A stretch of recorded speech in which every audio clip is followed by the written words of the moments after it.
Blessed be sluts, and welcome back to Love, Lust, and Magic, a show about sex, witchcraft, and the goddess, where we get down and dirty with the esoteric and erotic. I am so glad that you're here, hopefully vibing, to enjoy this episode with the incredible, sexy, sweet, kind, and just so damn powerful Storm Faerywolf. Storm Faerywolf is a teacher, an author, and a practitioner of queer magic. His work really centers queerness and otherness as a form of strength and power, and his newest book, The Satyr's Kiss, is all about queer sex magic. So of course I got my grubby little hands on it and had to sit down to interview Storm about the beauty and healing and profound just love in this book. We actually recorded this conversation in June during Pride Month, and I'm really excited to bring this to you, to just have a little bit of that energy in the darkness of the fall. So I hope you enjoy this, and as always, all of Storm's links are below, to his classes, to his books, and to his website, and his social media. He posts some really fun bathtub selfies and just is such a joy on social media. I highly recommend following him, and I, more than anything, just hope you enjoy this conversation.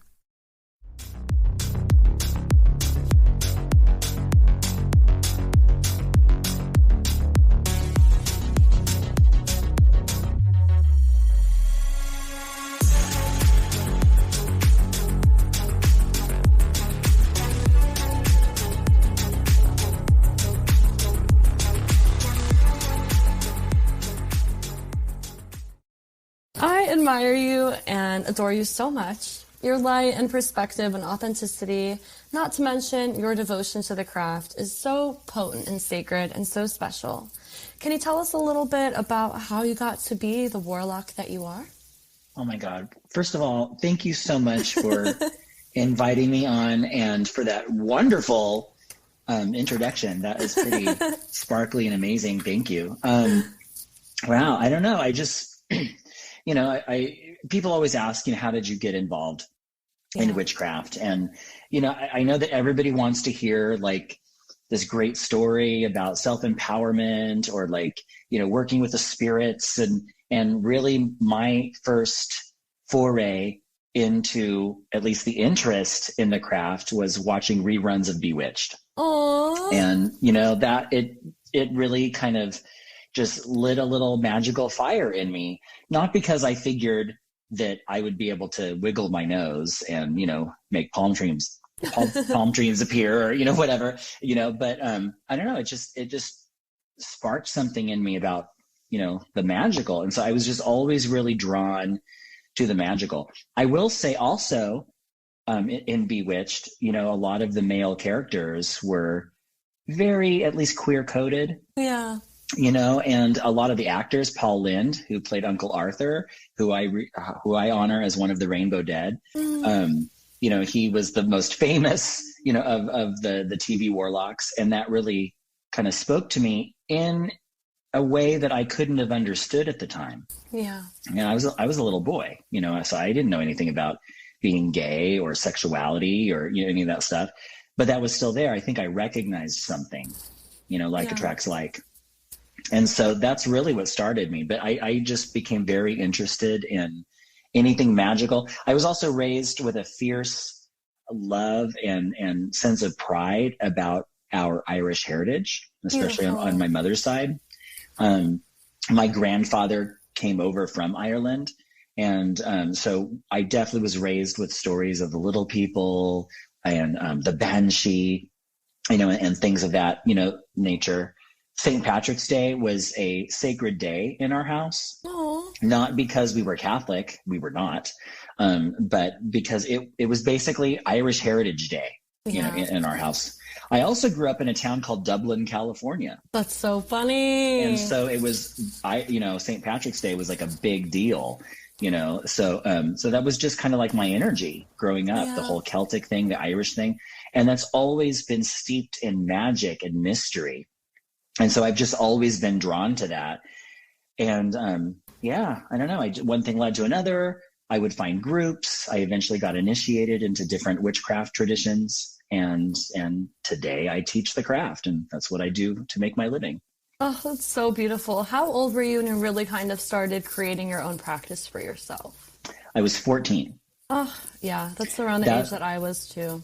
Yeah, I mean, that's a perfect time. I mean, we're coming into our own, the onset of puberty, and you're all those hormones, but, we're starting to ask questions, outside of the paradigm, that we've been handed. Yeah. And again, at that time, I didn't realize I was gay. I didn't realize I was gay till I was 17. Yeah. But I always knew that I was different. I think I compartmentalized, those desires and experiences because that was quote unquote wrong. And, but at 14, I designed my own ritual for self-dedication. Oh, and I thought it was just going to be to the goddess Diana of the moon. I did this in our suburban backyard in Dublin, California, under the full moon at midnight. Everyone's asleep in the house. And, I go out to do this ritual that I just make up. I base it on some stuff that I had read, but mostly I made it up. It just felt right to me. And I pledged my life to the craft and to knowledge and to the goddess Diana. And, but then when I did that ritual, I felt a sense in the darkness that I felt was a masculine presence. And I wasn't really anticipating that. At that time, I really didn't focus on anything male or masculine because that was basically the enemy.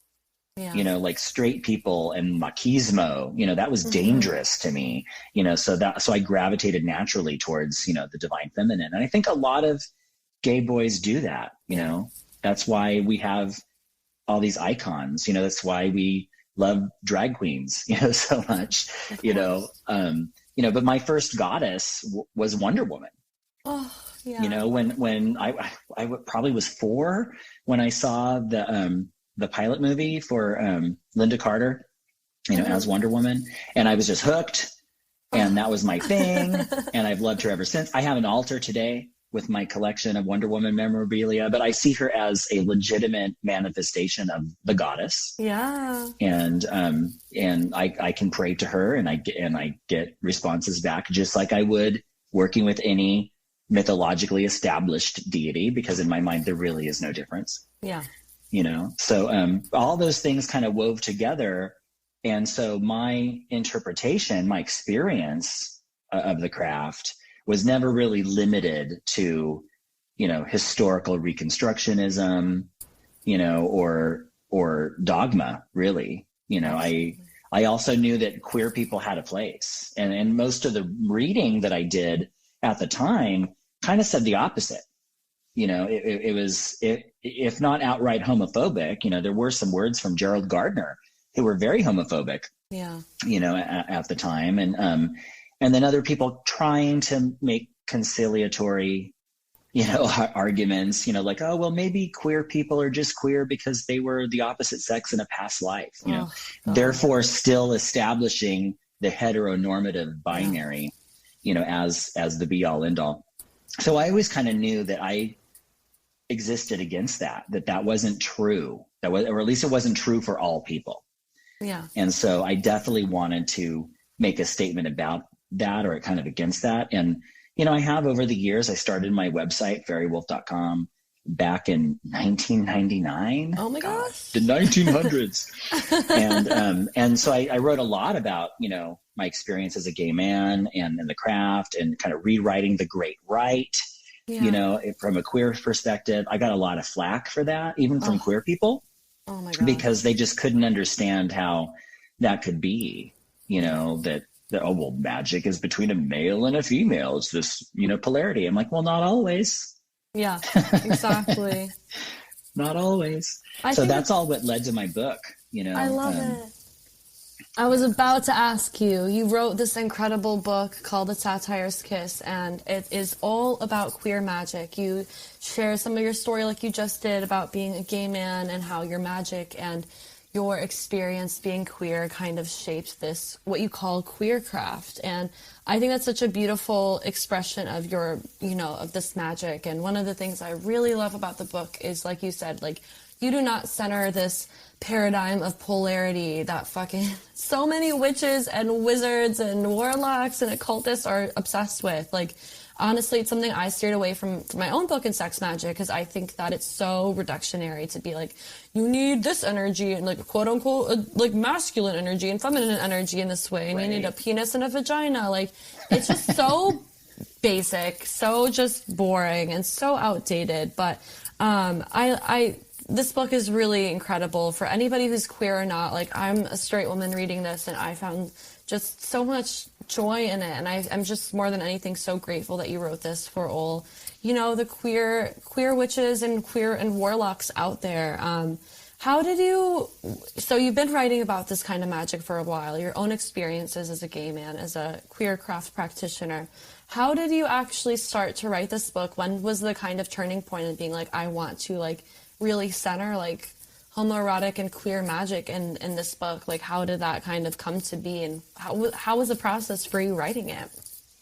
The overall process took a really long time, if you consider that this was actually the first book that I ever wanted to write. Oh, wow. Going back to when I was 14.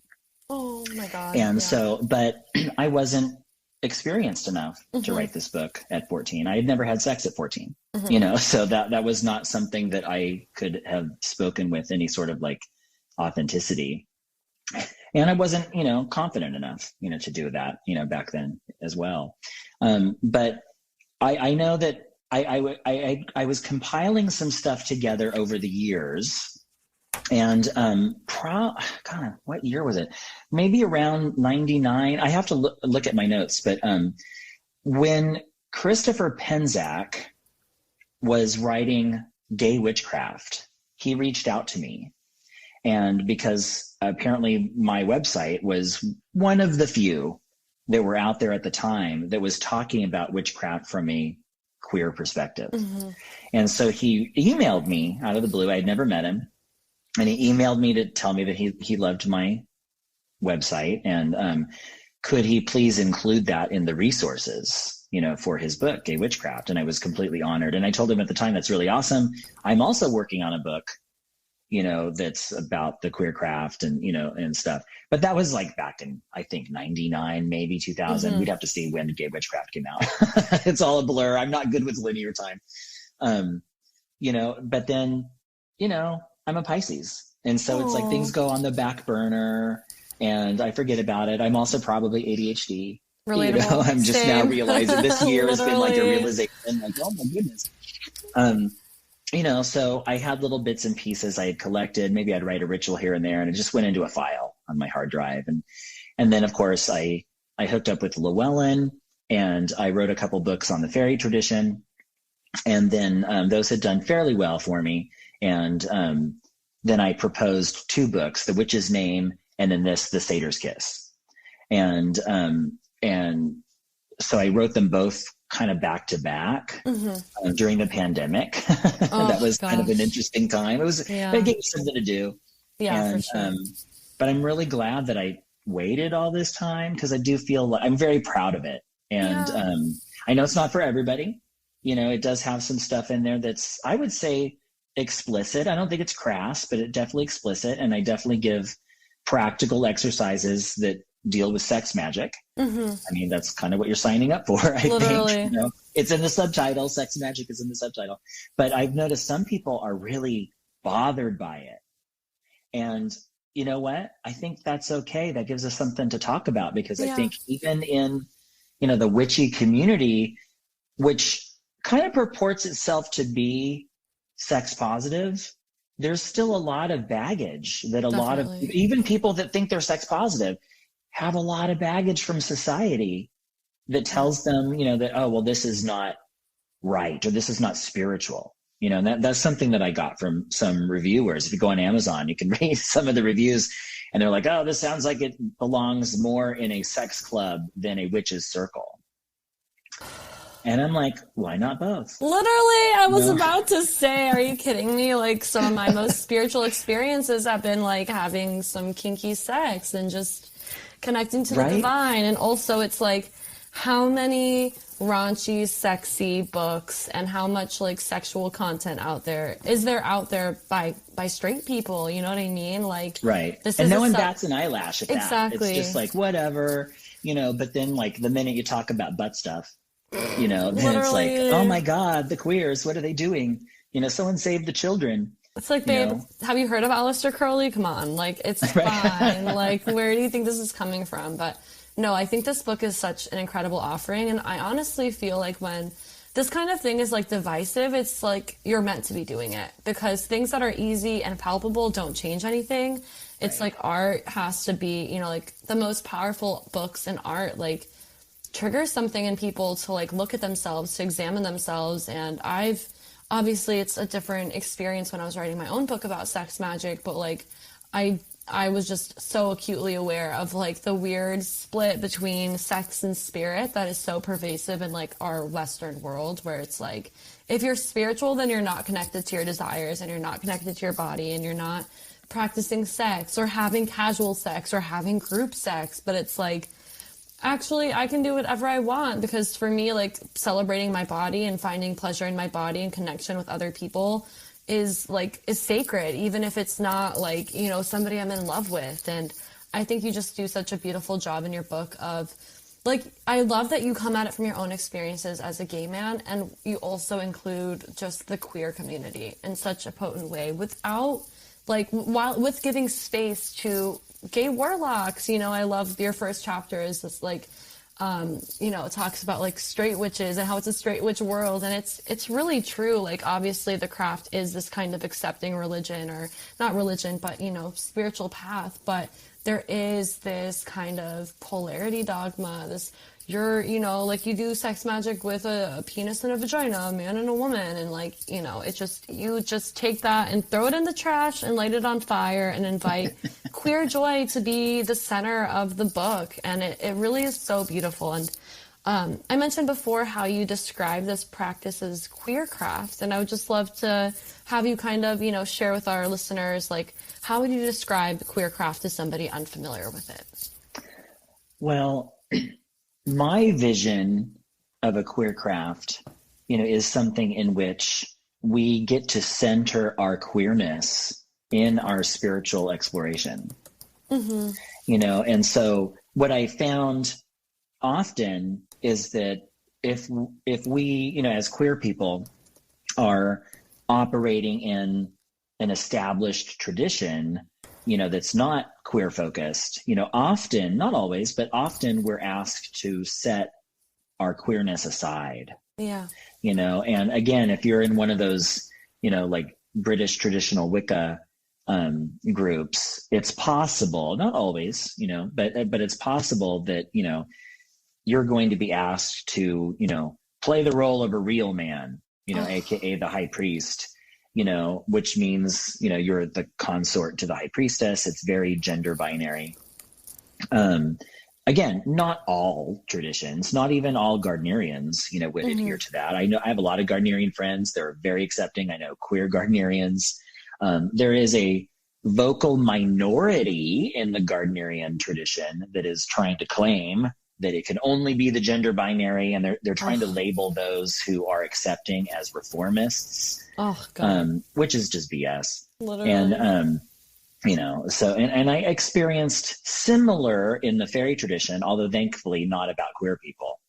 But it gets back into that dogma thing. You're part of a group, and then over time it seems like people just forget that the heart of witchcraft is ecstasy. Yeah. And people delve into, well, these are the rituals and these are the basic philosophies, and we can't go around them because that's just the universal truth. And the second anybody says they have the universal truth, I just advise just walk away. Mm-hmm. There's nobody has the universal truth. It is a mystery. I approach witchcraft as a mystery tradition. I approach life as a mystery. Yeah. I don't know what happens after we die. And I'll find out when we go. We all will. It's the great equalizer. Exactly. You know, I don't know how the universe works. I don't even know what the nature of gods are. I work with them. You know, I find relevancy in working with them, and it's improved my life, but I can't tell you exactly what their nature is. You know, it kind of reminds me of back in, I don't know, back in the old days of the New Age movement, where you'd get a lot of like flow charts, you know, whatever, kind of explaining the hierarchy of angels and the hierarchy of, you know, the universe, and these spirits are subservient to these spirits and blah, blah, blah. I'm like, that just seems so mechanistic. And how do you know that? That just seems like that's someone's acid trip. Literally. And they took it as gospel, and it might have been great for them, but that doesn't mean that that works for everybody else, you know? And so I think we need to have that sense of mystery, that like, maybe we need to remind ourselves that we don't know anything. Yeah.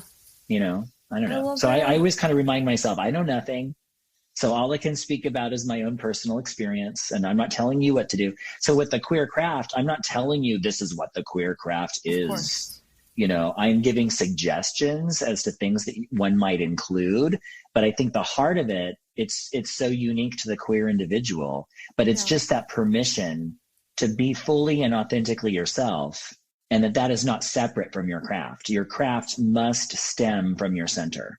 Exactly. That's something I always emphasize in my own work. Like, your magic, your witchcraft has to be like a part of your life and a part of who you are and your desires and what burns bright in your soul. And I just love everything you're saying. I think that sense of wonder and joy and reverence for the divine is, like, again, such a central part of magic and of witchcraft. And like, as soon as you think that you know everything and you stop being open to like learning, you're really limiting, to say the least, your craft and your life. And, you know, I think that, like you said, leaving room for this mystery and leaving room to just have this kind of awareness of your place in the not knowing is just, it's humbling, you know? And I feel the same way. I'm like, magic to me is, like you said, it's ecstasy and it's love. And love is a force that we'll never be able to, you know, comprehend or box in. And I think that as soon as somebody tells you that they know who you are better than you do, that they're the ones that know about you more than you do, fucking run. Because you are the authority on yourself, you're the authority on your life, you're the authority on your own spirituality. And while somebody can lead you there, like, it's just nobody knows you like you do. And that just, you know, whether it's like another witch or a doctor or whatever, like, you are the authority on you. And I just love your perspective so much. Thank you for sharing that with us. That's really beautiful. Thank you. That's very kind. Thank you. So, like we said before, this book is a beautiful celebration of queer sex magic and of queer witchcraft and of queer esotericism. And I love that you include these really beautiful examples of symbols and of practices that are specifically adopted for queer witchcraft and for gay witchcraft. You know, you talk about the pink triangle, which was the symbol that Hitler used to label gay men back in Nazi Germany, and you give this beautiful meditation and ritual for reclaiming the pink triangle.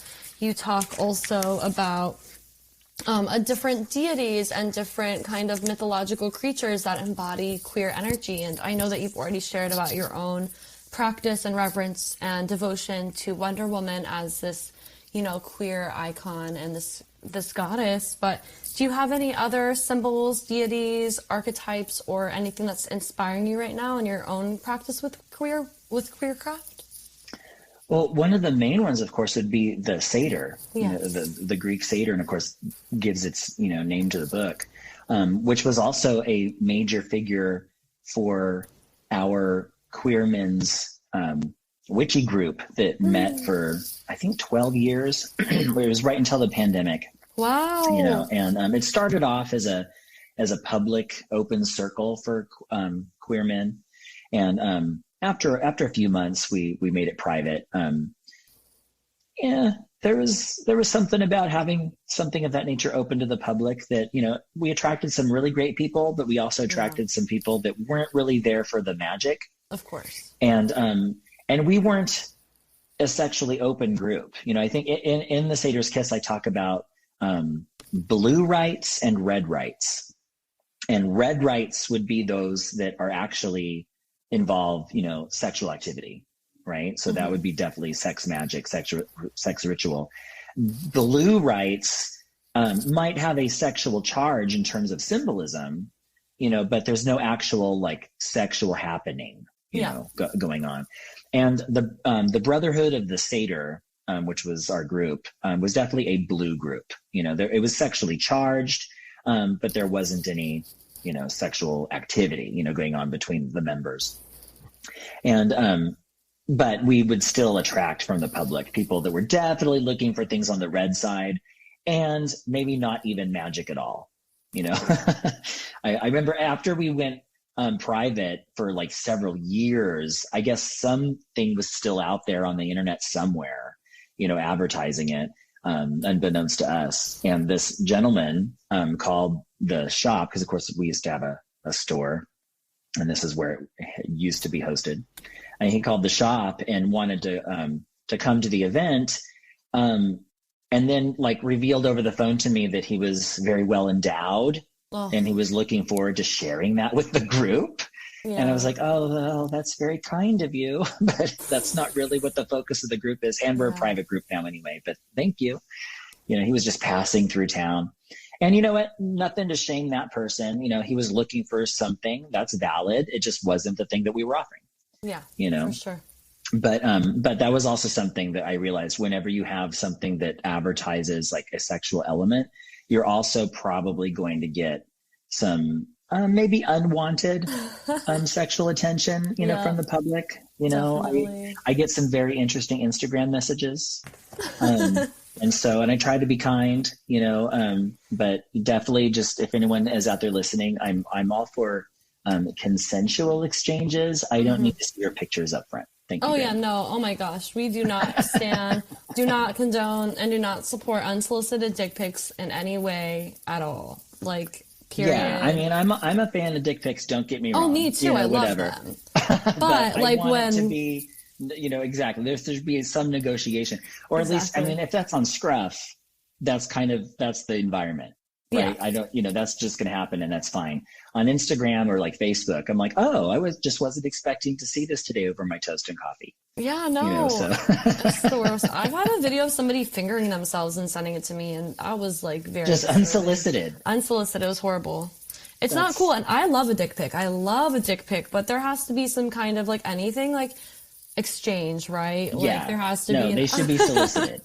Only solicited dick pics. Thank you very much. Only solicited. Well, I love the name of this book. I love the Satyr. Okay, I was going to say Satyr. I was like, that's not right. The Satyr's Kiss.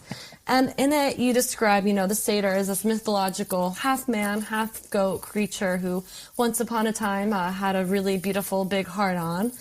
And in your book, you describe the Satyr as a representation of our need to combat oppressiveness often found in the larger world with acts of pleasure that affirm life. I thought that was such a beautiful representation of that symbol of just like completely, owning who you are, which can be, it's so much more difficult as a queer person than it is a straight person. And I just love this energy. And how do you feel that the Satyr has infused the energy of this book? How do you see it kind of carried throughout the magic of the pages? Yeah, thank you. I think that the Satyr has been something that has been with me personally for a really long time. One of the very first sexual experiences that I had with a spirit, was with the god Pan. And of course, and he will just show up. Like if you want to do that work with him, like anybody, he is. It's right in the name, right? He's pansexual. Mm-hmm. And, but he represents just that, the owning of our desire, owning of our ecstasy, that primal part of us that in Western society, we try to sweep under the carpet, we try to pretend it doesn't exist, but the Satyr is a reminder that we are also animals. And that, hey, we can actually access our spirituality through the animal body. We don't have to deny the body in order to get to the spiritual. We can, focus on our desire in order to get there as well. And to me, that's the message of the Satyr. It's just about allowing yourself to do what feels good, you know, in the moment. Now, of course, we also have a brain, and we want to make sure that, you know, we are doing things like consent and respect, you know, whatever. So I'm not saying it's a free for all, but what I'm saying is that the heart of the satyr lives within all of us, and we can tap into that, and we can allow that out, maybe under controlled circumstances, you know, depends on our situation and, you know, our surroundings and all of that. But that's not supposed to be a source of shame. It can be a source of pride. And so I think the satyr for me is a reminder that divine power is within us, and it's within the body, and it's within my dick, you know, and that's part of the power, you know. Pleasure is powerful. And remember the charge of the goddess, all acts of love and pleasure are my rituals. So between that and the satyr, I think you have enough to start on this healing journey, to reclaim our sexual desire as something holy, as opposed to something from which we feel shame. Yes. Oh, I want to scream that from the rooftops. It's so, you know, it's like something I think so many of us are innately connected to, but whether or not we have grown up with, you know, Christianity, or, you know, just living in this society that really, you know, does not separate church and state, where we are kind of indoctrinated by these, you know, beliefs of sex is between a man and a woman in missionary position, and only in missionary position, and only if you're married. Like, it's, you know, I grew up Jewish, but I grew up in the Deep South, and those beliefs were definitely like around me, and it's hard to kind of step out of them. And I think that working with this archetype and the spirit is such a beautiful way to remember that, pleasure is sacred, and it is nothing to be ashamed of, and sexuality is sacred, and desires are sacred. I just feel like I never super jived with Buddhism, because I'm like, I don't think that my desires are the root of all my suffering. I think that's kind of patriarchy, babes. Like, I think it's us disconnecting from our magic and our pleasure. I think our desires can lead us towards our true will, towards our purpose, because they're, you know, it doesn't mean every desire we have to be discerning, but when you're practicing this kind of magic, you're hopefully at the end of the day not only becoming more and more in tune with your truth and your heart, but hopefully your magic is making you a better person, you know. And I love this idea of working with a satyr in this way. If somebody hasn't worked with this archetype or this, you know, being, how do you suggest somebody kind of begins to establish this relationship with this energy, both, you know, outside of themselves and within themselves? You know, honestly, the easiest way that I have found, and this isn't going to work for everybody, but the easiest way that I found to work with the satyr is through solo sex magic. Yep. You know, so masturbation is healthy. Masturbation is holy. Yes. This is something that we can do to get closer to God, to goddess, to universe. It's right there. It's built in. We have this innate system in our bodies that enables us to be able to transcend our worries for a time, our cares, our responsibilities, and tap into just that inexhaustible source of pleasure that we might call God or goddess. And the satyr is particularly aligned to that type of pleasure. Yeah. And so, you know, early on, you know, I realized that through masturbation and just focusing on the image of the satyr, you know, would bring that presence to me. And I found it completely empowering. You know, and I needed that at the time because, you know, when I came out at 17, you know, it was still pretty hard. I mean, I lived in the San Francisco Bay Area. Yes, it's a liberal bubble, but, you know, I certainly was on the receiving end of discrimination and even violence. You know, I had definitely been attacked and insulted, and I was passed over for job promotions, you know, because of it. You know, so I certainly have experienced, you know, that, and it's easy to take all of that and to internalize that and to feel a sense of shame. Yeah. But I feel like through my magic, you know, through these connections, in particular with the satyr, who was telling me, no, your sexuality is just fine the way it is. It's, you know, pleasure is holy. That, I think, helped me from going over the edge, you know, from really kind of fully adopting the overculture's idea of shame. And so I never really fully embodied that shame. I was able to kind of get out of that fairly quickly. And I do attest to my magical practice as being kind of the key that helped me through that. And the Satyr and the god Pan were instrumental at that time. So the Satyr has always been something that's kind of hung over my head. Yeah. And so I was especially pleased to be able to kind of dedicate this latest work, to that. And, but yeah, so I think if somebody wants to work with the Satyr, hey, go on Google, download an image, of Pan, and, I don't know, get your favorite lube. Enjoy. Maybe a towel, whatever. Have a good time. Explore your body. Allow yourself to really decide and to really learn what pleases you. That's okay. And take your time with it. It shouldn't just be like, I'm going to just go to the bathroom for 5 minutes. That's more, and that can, that can be fine too, but that's just more of a release. What we really want to do is really explore, slow your breath, caress your body, and maybe imagine that the Satyr is there with you. He's caressing your body, through your hands. That really does allow this spiritual opening to occur. And it can be as simple as that. You might want to ritualize it if you're more on that end of things, or if you're more comfortable doing it, what I would call a blue rite. Maybe you don't want to incorporate, masturbation. That's fine too. Not everybody has to do that. Not everybody has to do sex magic. Maybe then what you're going to do is you're going to have that image of the Satyr, and then maybe you're going to, burn some incense, or you're going to leave an offering of flowers, or do a little meditation on the Satyr.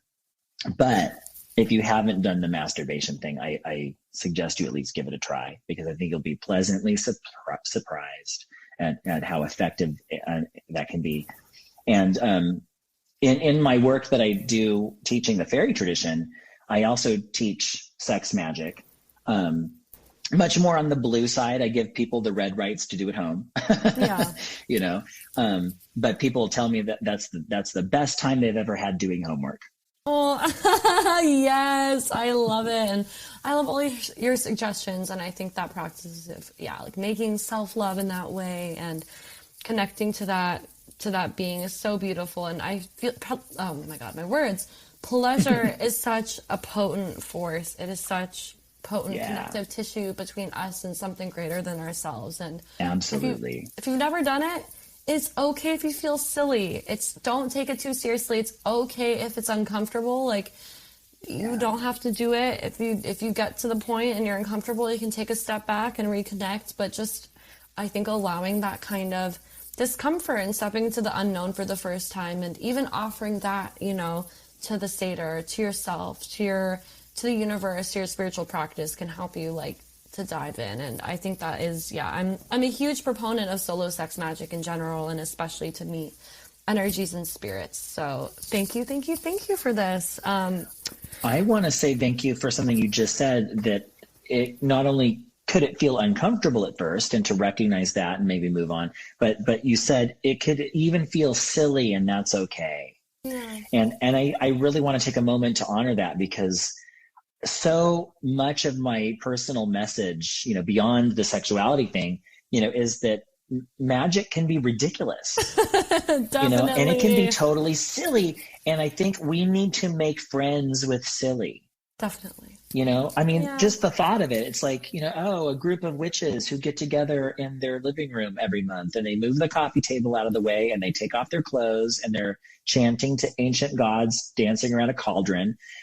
If you're part of that ritual, it feels serious, and you know what you're doing, and, you have this, connection.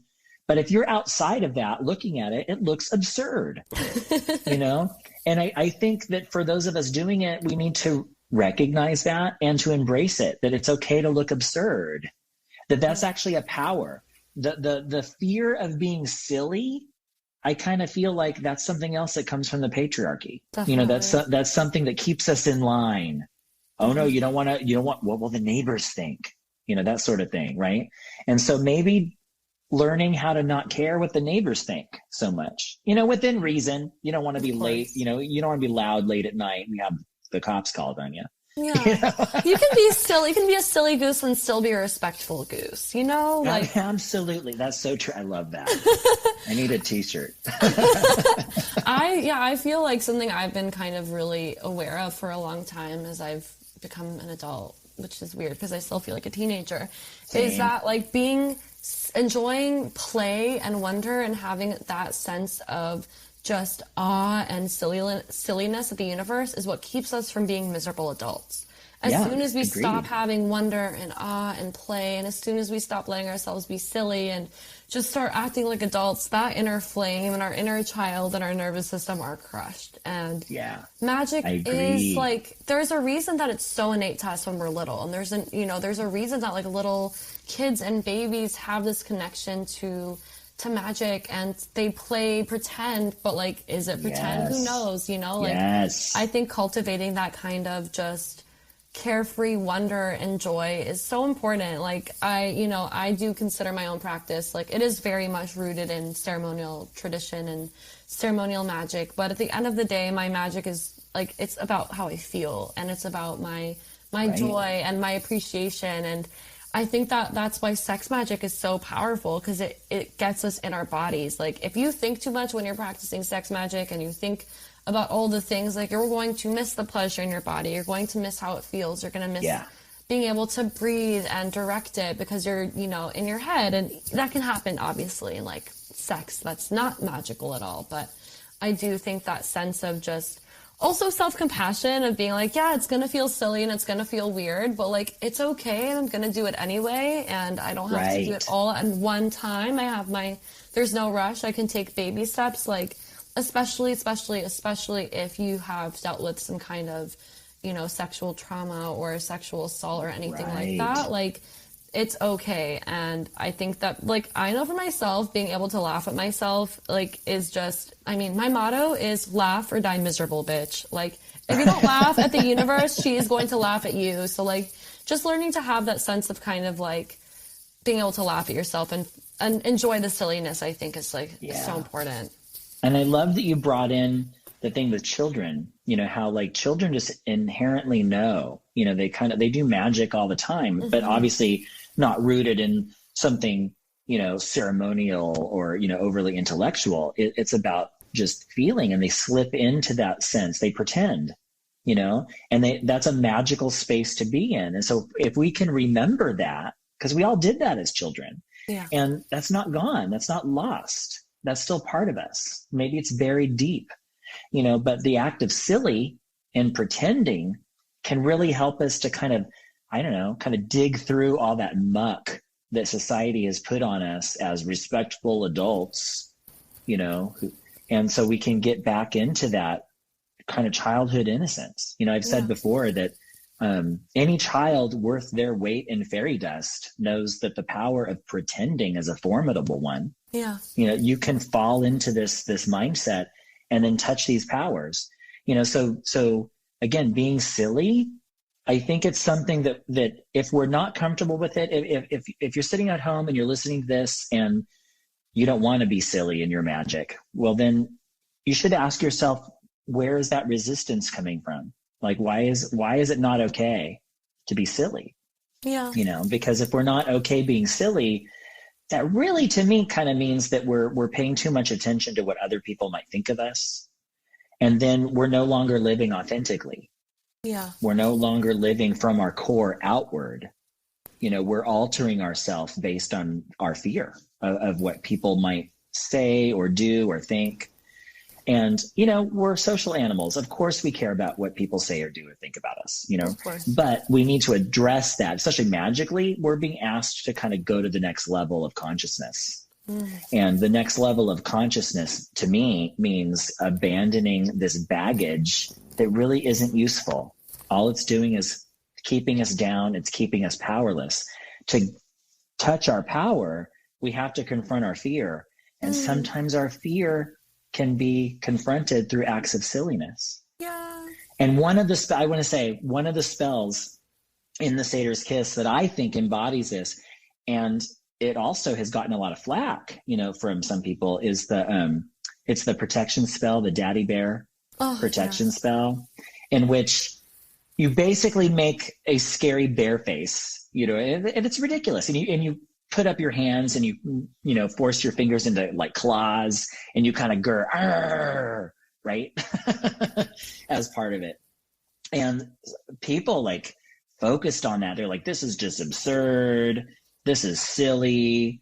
And I'm like, yeah, it is silly. That doesn't mean that it's not powerful. Have you tried it?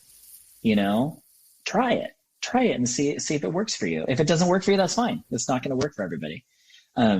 But that really told me that a lot of people have problems with being silly. They want the craft and occultism to look respectable at all times. And that really means that they want to look respectable at all times, which really means they're really concerned with what other people think of them. Yeah. Definitely. So I think this gives us an opportunity for some of that shadow work too. So how funny that silliness would be part of the shadow work that we have to do, but here we are. Yeah, I love that. I think that's so beautiful. And just even visualizing, like making that face and putting your claws up, like I feel like it's so cathartic. And I think that one of the things I love about your work and one of the things I'm really passionate about sharing in my own is how our craft, in my opinion, needs to be connected to the body, and it needs to be an embodied experience and not just happening in our head. And even just that, like, changing your face and using your hands, like it might feel silly, but it's like, that's also like a yoga pose you do where like you stick your tongue out and like you like breathe really heavy, like there's a reason that these are practices and they're potent and they are silly. But like you said, that if you have resistance to it, then it's a really beautiful path to just, like you said, facing your fear, owning your power, and something to meditate upon. And that's silly that people gave that exercise flack, because I feel like if you try, you would understand. So thank you for that. Oh, thank you.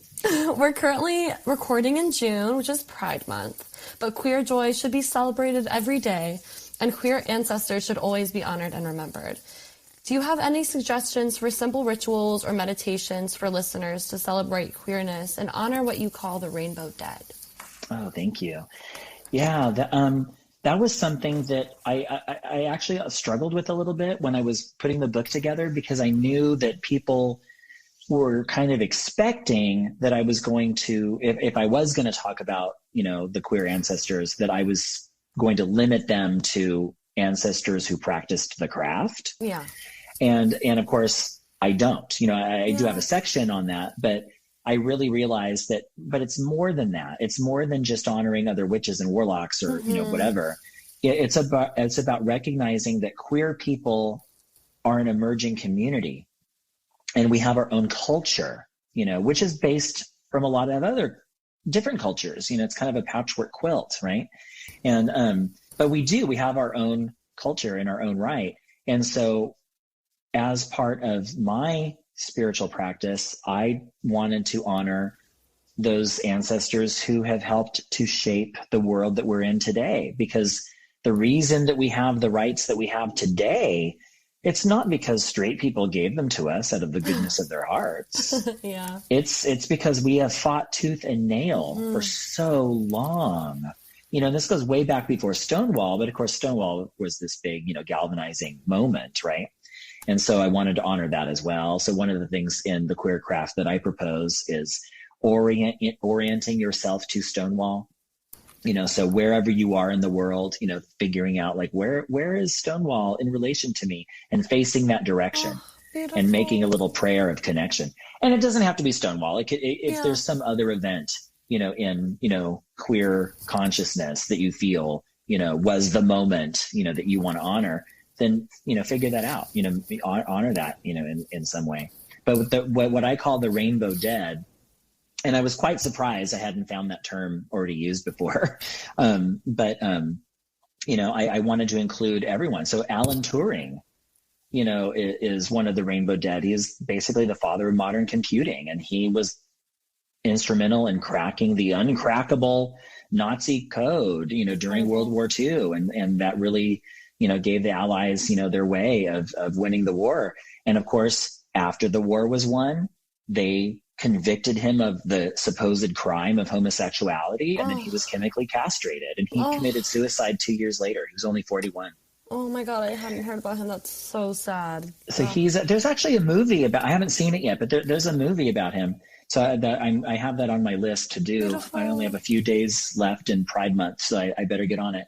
But there's so many others, too. And so I actually put together a Google calendar that I update periodically called the Queercraft. And it really is just entries on different days to honor, people's birthdays or the days they died, or maybe events of mourning, tragic acts of violence that have been, levied against queer people in the community. I want us to remember those as well, because we have to know where we came from. And this stuff still happens. Yeah. It's not like, oh, this is just all in the past. This stuff still happens, and so we need to remember that, this is something important. We have our own martyrs. We have our own saints, and that's okay to center queer people in our craft, because it's our craft. We don't have to practice somebody else's craft.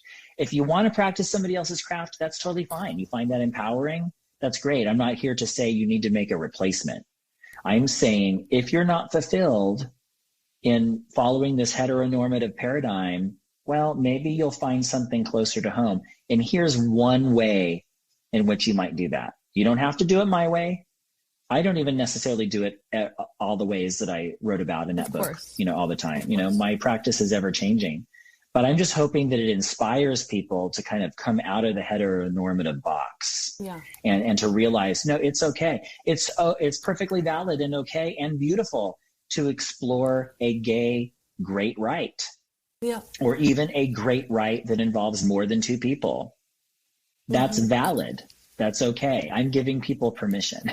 I love it. Keep giving people permission. And I think that's such a beautiful, orienting yourself to something that Stonewall or something else is such a beautiful way of kind of integrating that into your practice. And like you said, I think that centering queer people that inspire you, right? Whether or not they're witches or warlocks. I think that is such a beautiful offering. So to anybody who's listening who is queer or questioning or coming into their queerness and wants to start a sex magic practice, but is having feelings of shame or guilt around their sexuality or around this kind of desire, do you have any advice or anything that you wish somebody had told you when you were starting out on this path? What did I want someone to have told me? Well, I just want to tell people that you're okay as you are. Yeah. You don't need to make any changes to who you are in order to be accepted by the divine. You already are divine. It's really just these practices that we do are just little tricks to help us remember that, to help us kind of bring that more fully into our consciousness, the realization that we are divine and we always have been. So you're a unique expression, and that's what it's all about.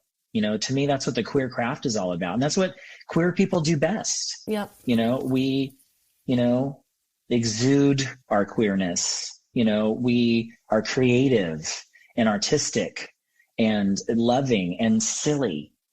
But through all of that, we inspire great works of healing.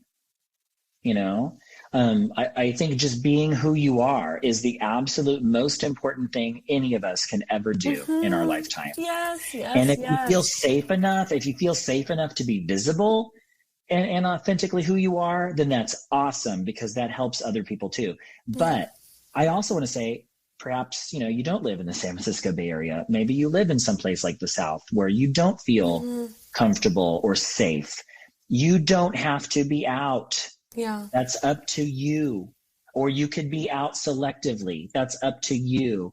And there's no shame in that. You have to do what you have to do to keep yourself, your family safe. And those are real concerns. Absolutely. Hate crimes against queer people have been going up, since 2016. Go figure. And, so we live in a volatile world. There's a lot of backlash right now against queer people. So many bills are being proposed and some are enacted that are really demonizing queer people across the board. And it is scary. Thankfully, a lot of them are getting thrown out on the federal level, here in the United States. But still, this causes, this, bad corruptive energy within, society. And when politicians propose these anti-queer bills, that directly translates into anti-queer violence. Definitely. And so we need to remember that we have our community. We can come together. We can have our safe spaces. We need to have our safe spaces, so we can, just feel alive and feel pleasure. And that's okay. And that's what we need. So that's what I want to tell queer people, is that you are okay just how you are. You don't need to come out if you don't want to. If you do want to, if you feel safe, then that's awesome, because I think that helps other people feel safe, and that helps raise the vibration of society, through confrontation, through visibility. But everybody has to make their own individual decisions. But ultimately, just be queer. Yeah. If you want to be queer, be queer. Yeah, If that's what you are, then be who you are. And there's no, way to do that. No one way to do that. No pressure to do that, like you said. I think that's such a beautiful point, because I feel the same. I feel like you living your truth is the biggest offering you could ever give to Goddess, because you are the divine put in a human suit, to have an experience. Right. So the divine understands what it means to be enfleshed. And there's no one way to do that. And like you said, it's that alone, living your truth is a gift, and if you share it, amazing, but you don't have to. I think that's something that I really needed to hear. I know other people really needed to hear, and just that was gorgeous. Yeah, sometimes I've heard from people that will say, "Oh, Storm, I admire you for being able to be out there, but I could never do that." Yeah. And then they feel bad, like somehow they are letting the queer community down, by not doing that. And I want to say, you're not letting anybody down. You're living your life. You're being safe. It's safety is important. I live in the San Francisco Bay Area, and it's a liberal bubble. So I grew up here. I've never really lived anywhere else, and so I'm a product of my environment. Yeah.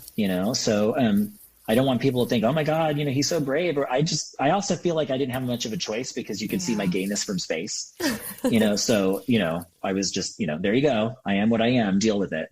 Yeah. But part of that attitude is because I was subjected to violence, and I was subjected to threats and insults my entire life. And so I don't necessarily know if I grew a thicker skin. I don't feel jaded, but I was able to not care about that anymore. It's like, oh, consider the source. I've been insulted by better than you. We're moving Literally. on, I love that. Well, I'm so sorry. My heart hurts for you and all, queer people who go through that experience. And I'm just hopeful that, when all the old men in power die out, that our generation, the generations beneath us, are going to just really change things for the better. I got my fingers crossed. I'm of Generation X, and there's quite a conservative movement within Gen X. And a lot of people said, "Oh, they're surprised." I'm like, well, I'm not really surprised, because I went to high school with these people, and they were jerks then. Exactly. So my hope is really in the younger generations, and it seems like for the most part, people are being more progressive and more open-minded. There's a lot more young people who identify as queer or trans, today. And I want to say, I don't think it's because we have any more queer or trans people than we ever did. I just think it's that people feel more comfortable, sharing who they authentically are. So this is not something society should be scared about. This is something that society needs to embrace with love. Yeah.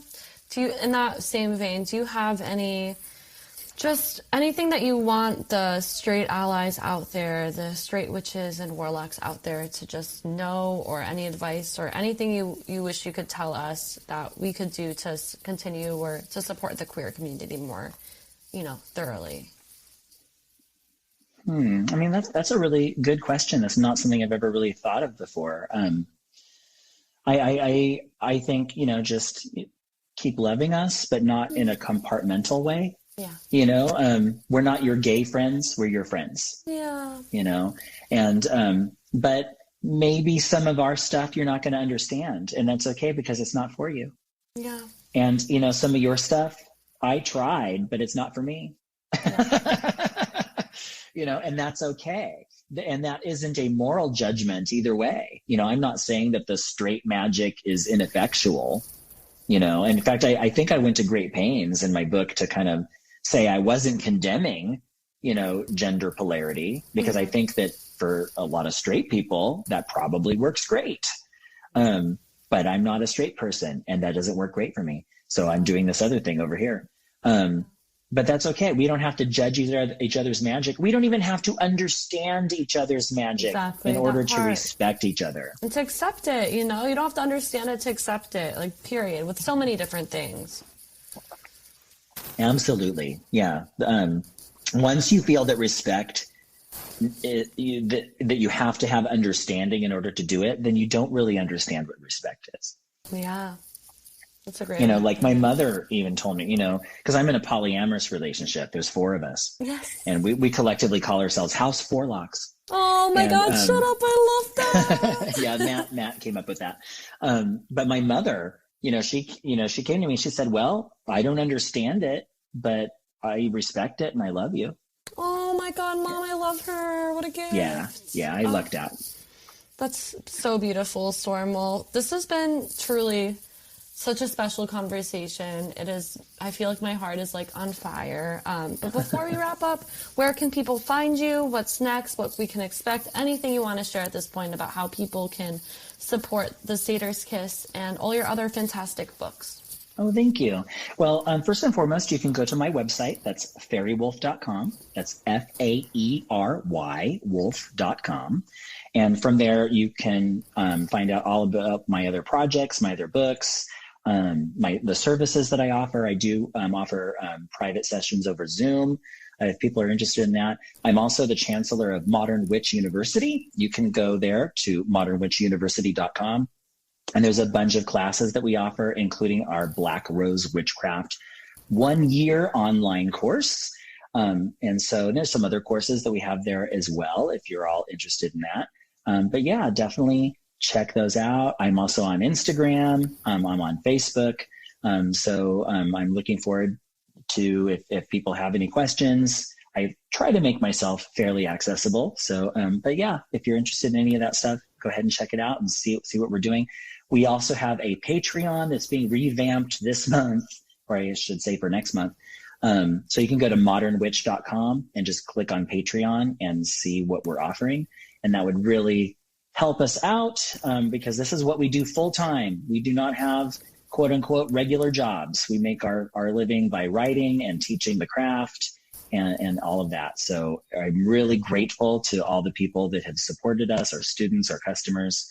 Oh yes. And then also we have a web store, daturatrading.com, where we sell a lot of magical supplies, divination art. My husband Chaz Bagan does a lot of wooden laser art. So yeah, definitely check those out. And I'm very, very, very grateful. Yay. Well, thank you so much, Storm. I'll link everything below too, so it'll be easy for people to find things. Right on. Thank you so much. Thank you so much. I hope you are radiating with queer joy after listening to that episode with Storm Faerywolf, and I hope you're feeling the energetic remnants of Pride Month as you do so.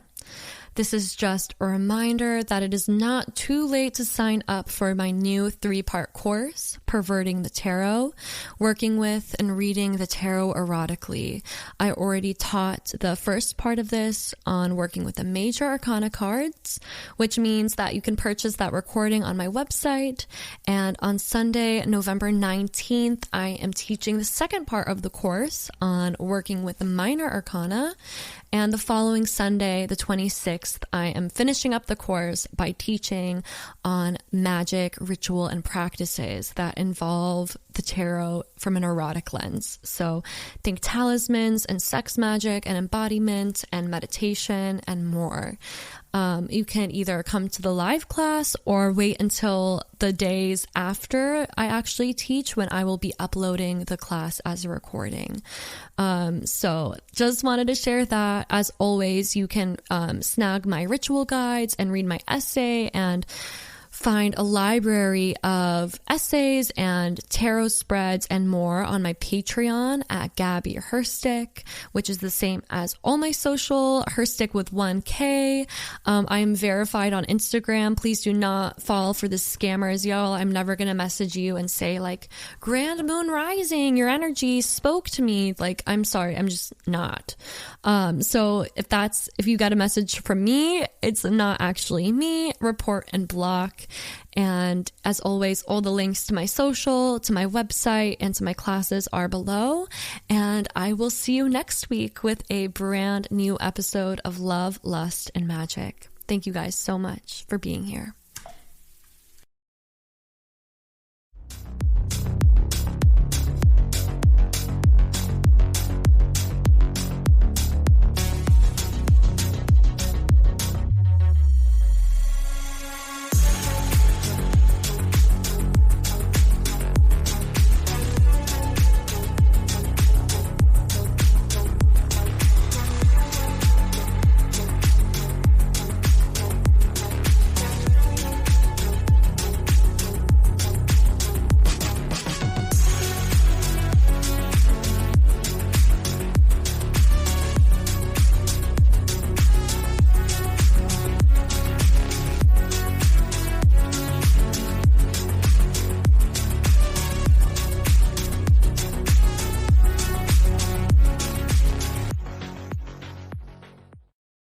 Love, Lust, and Magic is produced by Toman.